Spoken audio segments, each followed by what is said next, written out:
What's wrong with you coming in here like that? Oh, why? I saw you watching that phone come. Gomer, what's wrong with you? What's wrong with me, Gomer? Man, you come in here and try to wake me up. Wake me up. What's wrong with you, son? I'm gonna whoop you. Ah! Get to work.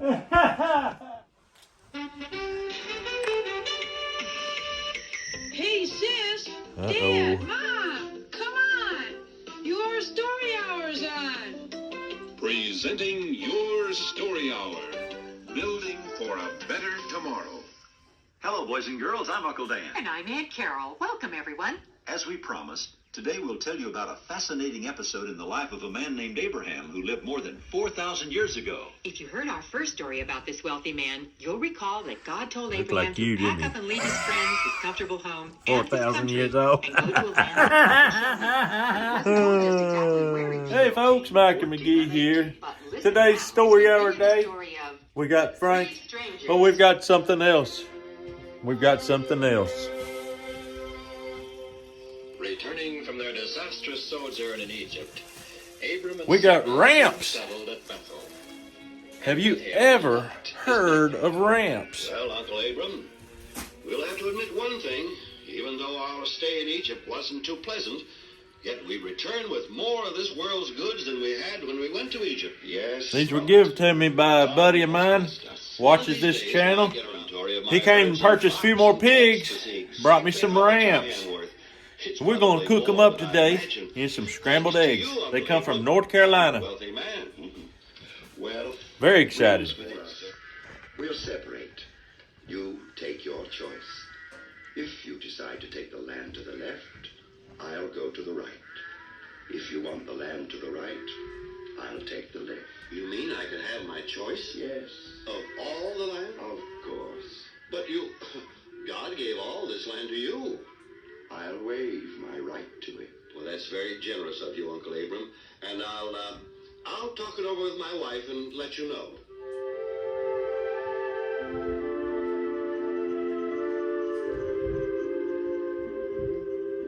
Uncle Abram's giving you your choice That's what he said.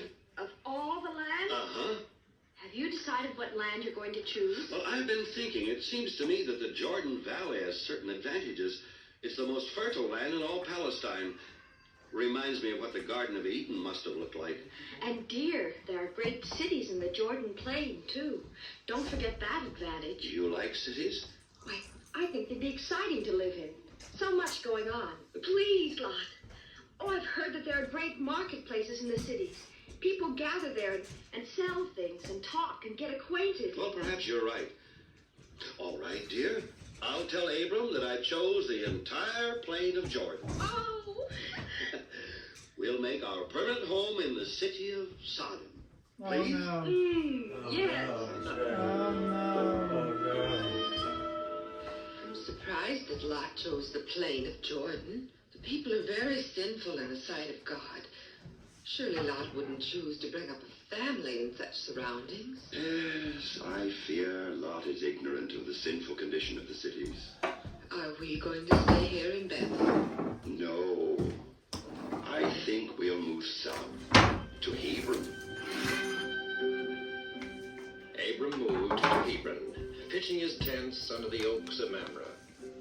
There he erected an altar to the Lord. In the pure air of those upland plains, with their olive groves and vineyards, their fields of waving grain, and the wide pasture grounds of the encircling hills, he dwelt, well content with the simple patriarchal life, and leaving to his nephew Lot the perilous luxury of the Vale of Sodom. I am greatly honored, Your Majesties, by this visit. Don't be too flattered, Abram, sir. We have a motive, a selfish motive in coming to see you. We need your help. What my brother is talking about is a military alliance between us. You see, Abram, sir, this country is filled with violence and oppression. 14 years ago, Chedorlaomer, king of Elam, invaded this land and made it tributary to him. Well, several of the princes have recently revolted, and we can expect another invasion by Chedorlaomer and his confederates at any moment. If and when this invasion comes, we must stand as one. Your Majesties, Call upon me for help at any time. And likewise, Abram, you call on us for help, if and when needed. So be it. So be it.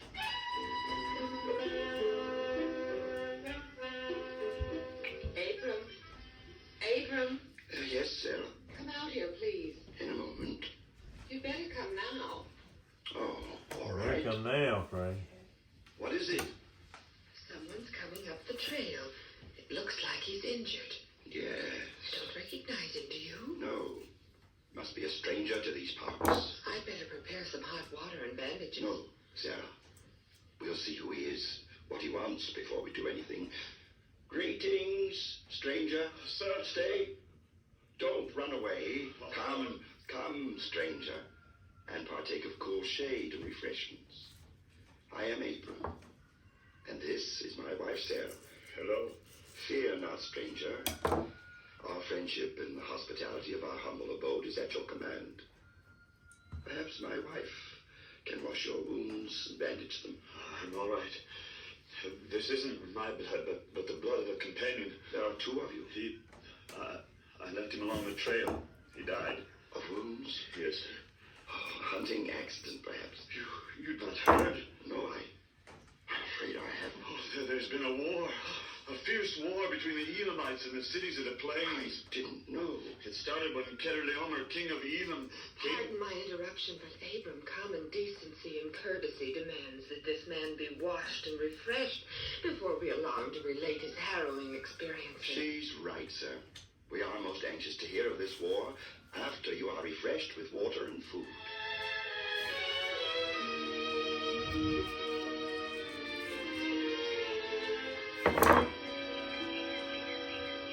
Now then, sir, if you care to relate your experiences, we are eager listeners. It was most terrible, Abram, sir.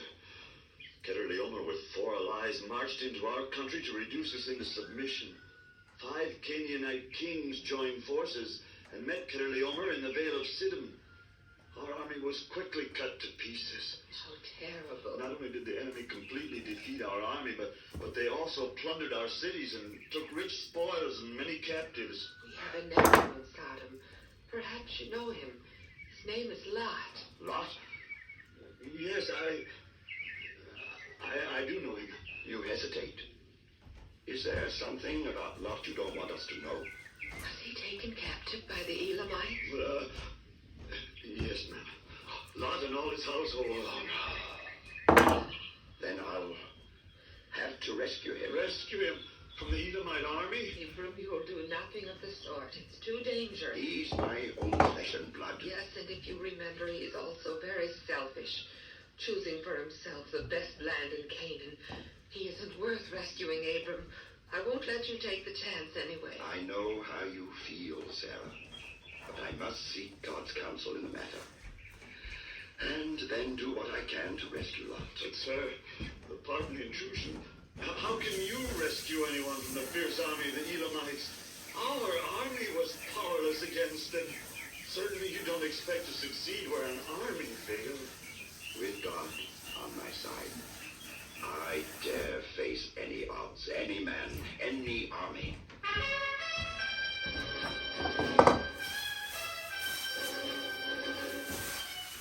Eliezer, call together my 318 trained servants and prepare them for immediate battle.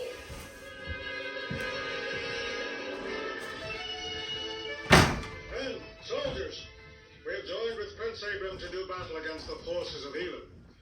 My 2 brothers and I have joined in alliance with Prince Abram of Hebron. He is supreme commander of this campaign. Prince Abram.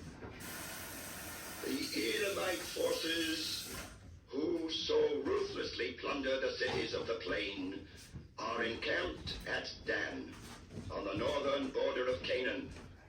It is reasonable to suppose that King Chedorlaomer does not expect to be pursued. So, if we march swiftly, the element of surprise can work for a great advantage toward our victory. Thank you. You all heard the prince. So be it. Company, turns on. Forward, forward.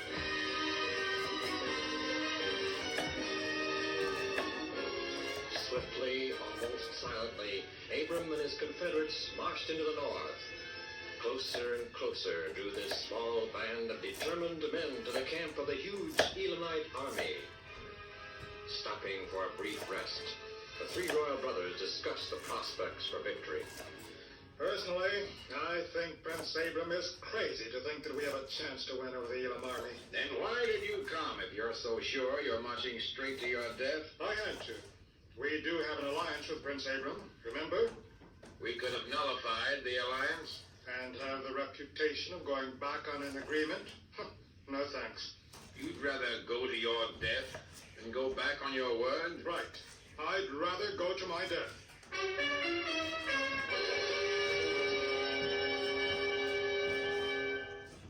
Boy, Carol, wouldn't it be great if we all trusted God as much as Abraham did? Oh, yes, Uncle. All right, that's what I'm going to do right there. He invites us to learn of What do you think of that, son? That's why, Carol, I want you Take a to sign piece. up for Try it. Adventures in the Holy Bible. What do You mean? see, as you're Which reading one? the interesting stories, White, doing green, I don't puzzles, care. filling out the fun-to-do quizzes, and listening to the dramatized CDs on the life of Jesus that are all part What it of tastes the like, son? adventures, you'll learn about Onion? Jesus and really Onion. get to know him better. And as you become better, Absolutely. realize how much he loves you, your Say trust thanks, in him Chris. will just naturally grow and grow. The adventures are totally free, Right. so if you're 9 years old or older, visit our website at yourstoryhour.org, click on the adventures, and I sign gotta in. get some of this That's grease in the skillet, son. yourstoryhour.org.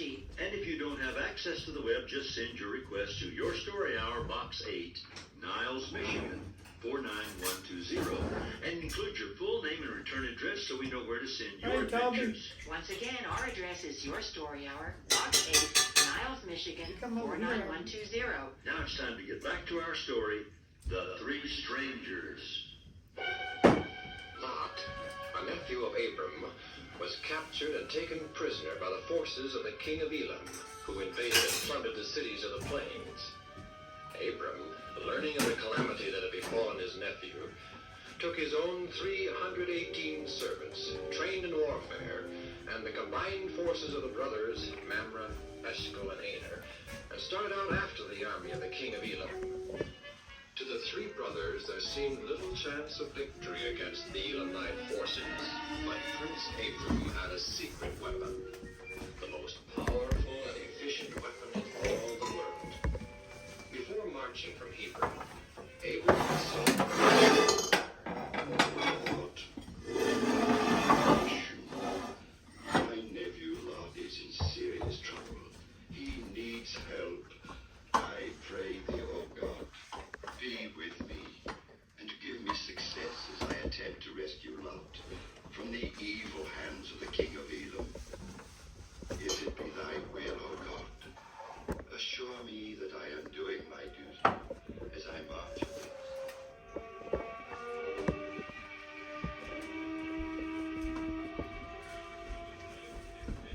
Here he comes now, Prince Abram. Oh, it's about time. Eliezer, you got through to the enemy camp. Yes, Master Abram. Find out anything? Why, they're in the midst of reveling, Master. Apparently, they're celebrating their victory. Do you think they suspicion that we trailed them here? Oh, no, sir. Thank you, Eliezer. I alert the men for an immediate attack on the enemy. All right.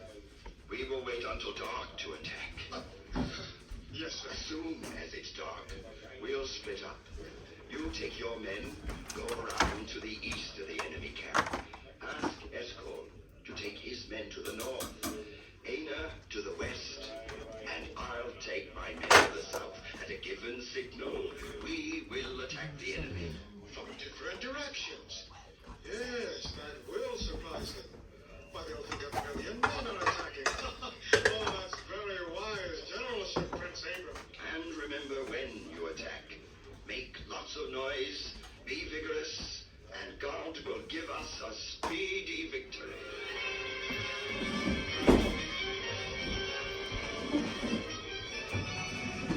The battle that followed was swift and sure. Victory went to Abram and his allies. The king of Elam was slain, and his panic-stricken forces were utterly routed.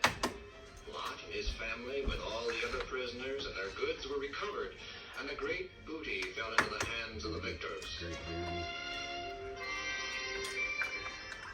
On his return to the plain of Jordan, Abram was met by the king of Sodom, who came out with a large retinue to honor the conquerors.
our midst.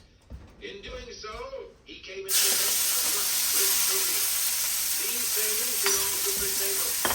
They are all his by right of conquest. Yes, Prince Abram, I beg of you, allow the rescued prisoners to return to their home. I undertook the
sacrifices customary among men in the ratification of solemn agreements, making the sacrifices and performing the function of the vow. I waited to perform his part. And then, just as the sun went down, a great darkness fell upon me, and I heard a voice. Abram, friend of God, you are not to expect immediate fulfillment of the promised seed, or immediate possession of the promised land. Thy people shall suffer long and much before they are established in Canaan. Later to thy seed shall be born the Redeemer of the world, the Son of God. He shall become a sacrifice, thus redeeming penitent man from sin. The Son of God shall later come in all his glory, restore the earth to its Edenic beauty, and then and only then shall come the final and complete fulfillment of the promise that thy seed shall inherit the earth. When Abraham had been nearly 25 years in Canaan, God conferred great honor upon him. Angels of heaven walked and talked with him as friend with friend. And when Abram was 99 years old, the Lord changed his name to Abraham, telling him he would be a father of many nations. One hot summer noontide, Abraham and Sarah were sitting in the shade of their tent door, looking out over the quiet landscape, when they saw in the distance 3 travelers approaching. I wonder who they are, Abraham. From this distance, it's hard to tell. Probably strangers. They are dressed like the people of this country. But look, they stop and talk among themselves as if trying to decide which way to go. I'll go and see if I can help them. You better hurry, Abraham. They're already turning about and going in another direction.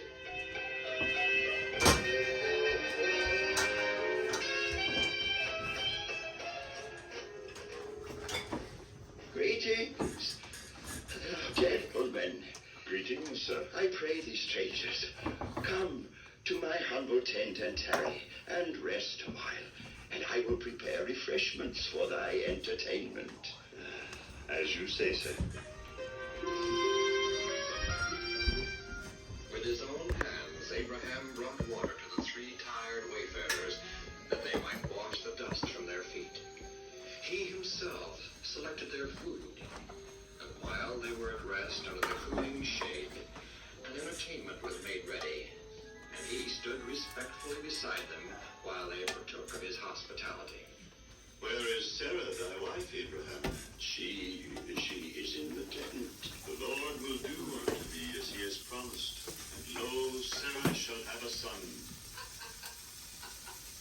Thank you, lad. Child, me, at my age. Abraham, why does Sarah, thy wife, laugh? She is old, sir, and she doesn't believe that she can bear me a son. Is anything too hard for the Lord to do? Is anything too hard? Are you the Lord, my God?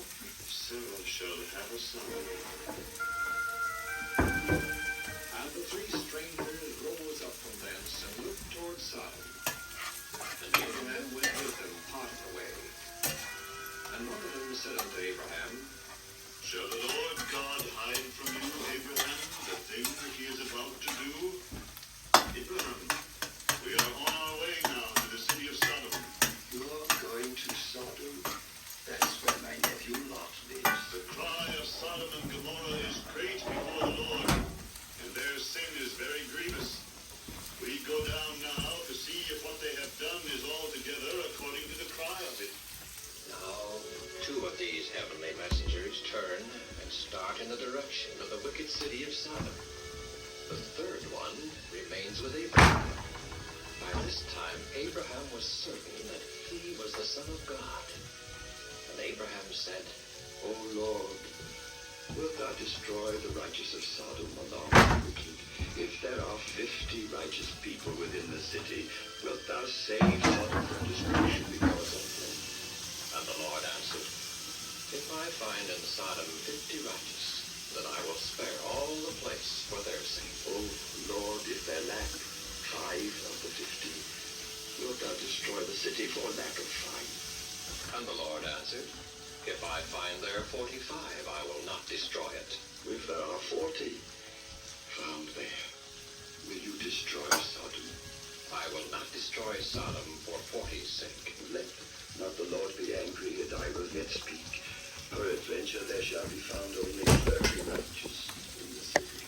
And the Lord answered, I will not do it or destroy it for 20's sake. Oh, my Lord, be not angry with me, and I will make only one more request. Supposing there be only 10 righteous. Again the Lord said, I will not destroy it for the sake of 10.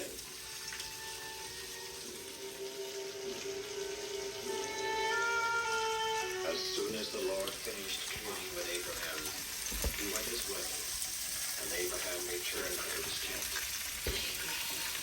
Were those really angels? Then 2 of them were angels, yes, but the third, he was the Lord himself, the Son of God. Son of God, the Creator. The Creator of all things, sir.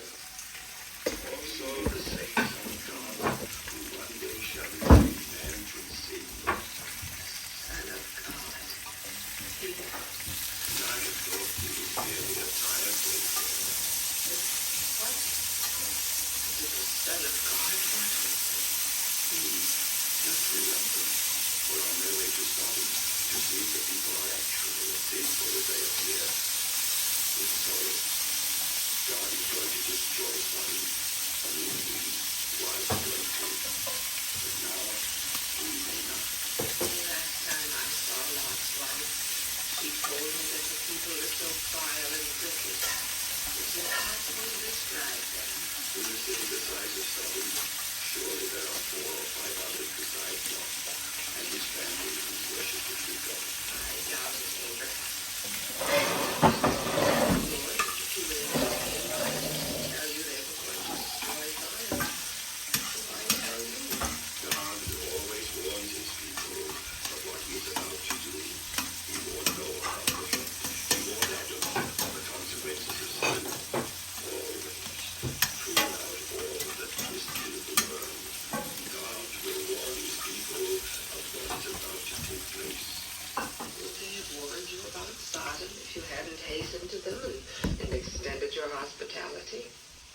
entertain strangers.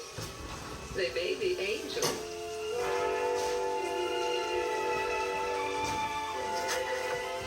Be not forgetful to entertain strangers, for thereby some have entertained angels unawares.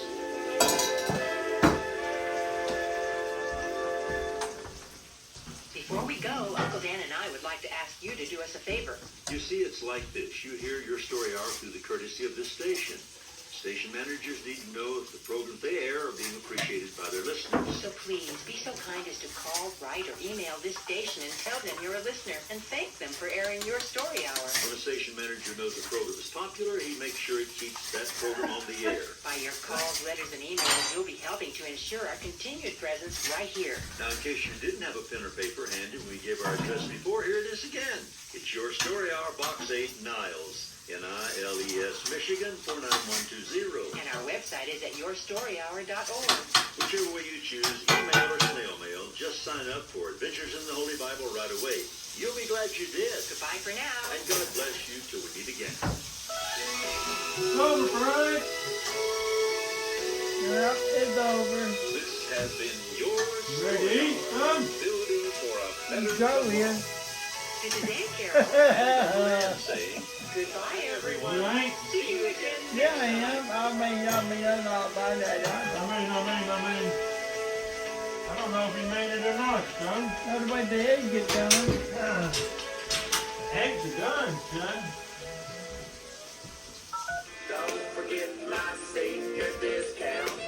It makes me smile. Heaven's consolation prize makes growing old worthwhile.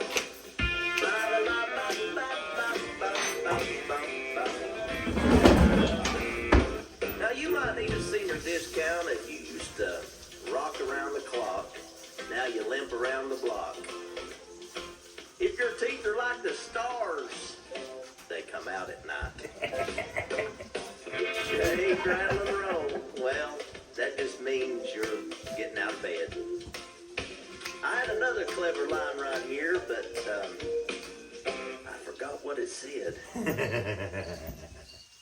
Cricket. Oh well. Don't forget my senior discount. How sweet it is. 10% of pure joy. Makes me feel just like a kid. Don't forget my senior discount. It makes me smile. Heaven's consolation prize makes growing old worthwhile.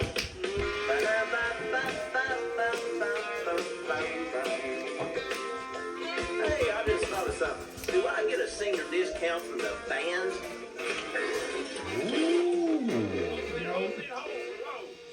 They quit him. Yeah. I was just joking. Mark Lowry, folks, singing straight for Frank. Oh my Well, that's goodness. Mark. That was Mark. All right, here's your bacon, Frank. Sweet little old man. I got a 10% discount for you on this and this. No. You want another one? No. Yeah. I gotta get me a couple and then I'm gonna add on. I don't get no 10% discount. I'm too young. Why? I'm too young. All right, Matt. Have you ever had eggs with ramps, son? When you must not get too much of it, son. It's about time to try it out. I got a letter here from a Shane Roberts. We're gonna read that here in just a second, but first I'm gonna take a little bit of this. Did you leave any for the kids? I think you got half of it now. Yeah, but that's, Matt's got this habit. When he dips, he don't see what's everybody. He just sees what's what he wants. All that. All right. Is that milk ready, Mary? I'm ready for some milk. I'm dying. Okay, Frank. Frank, I want to know what you think about it. Joe says good. Is it good, John? What do you think about it? It's really good. She hasn't tried it yet. Here, Mary, try a little bit of egg with ramp. No? Eggs make her sick, don't they? Well, let's see what happens here. What do you think, everybody? Whoa. It makes it a lot better. My goodness.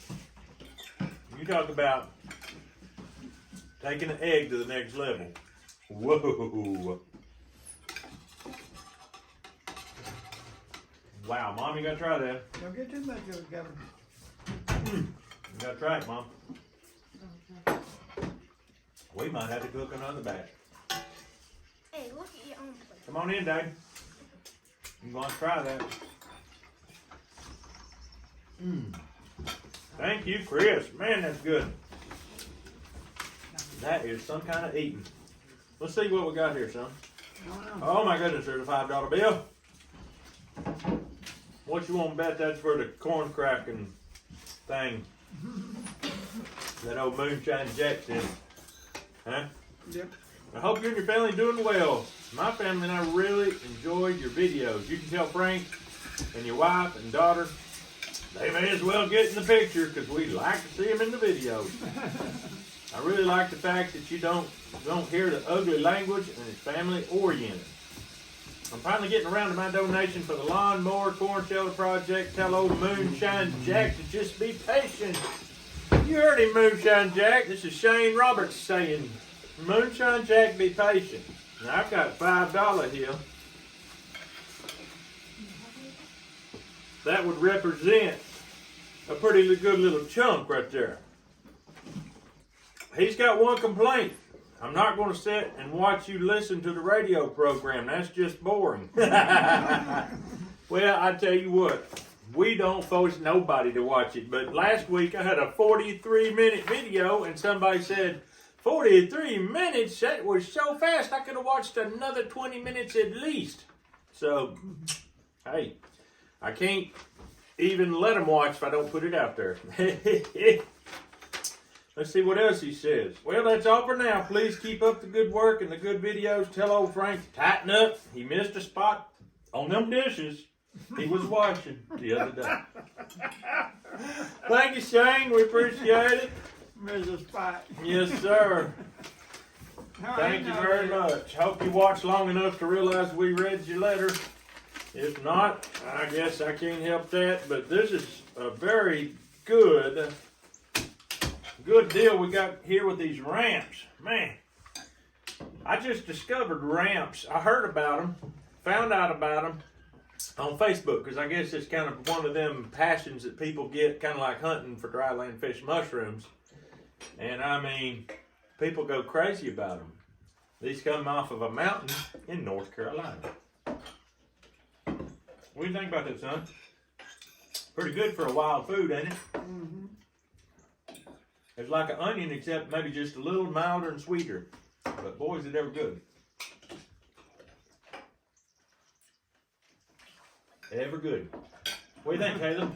Is the ramp good in there? You like it?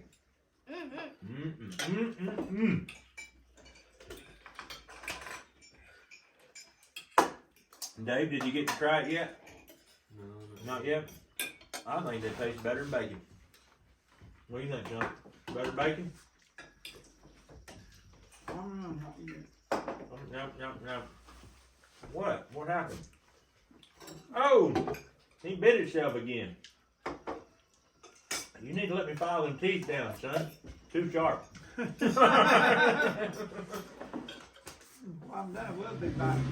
Yep. Well, folks, there you go. There's your Saturday Frank video, complete with ramps and eggs, and a $5 bill from Shane. Appreciate it. Now, we're going to get on out of here. Hope you have a great day. We'll see you on the next video.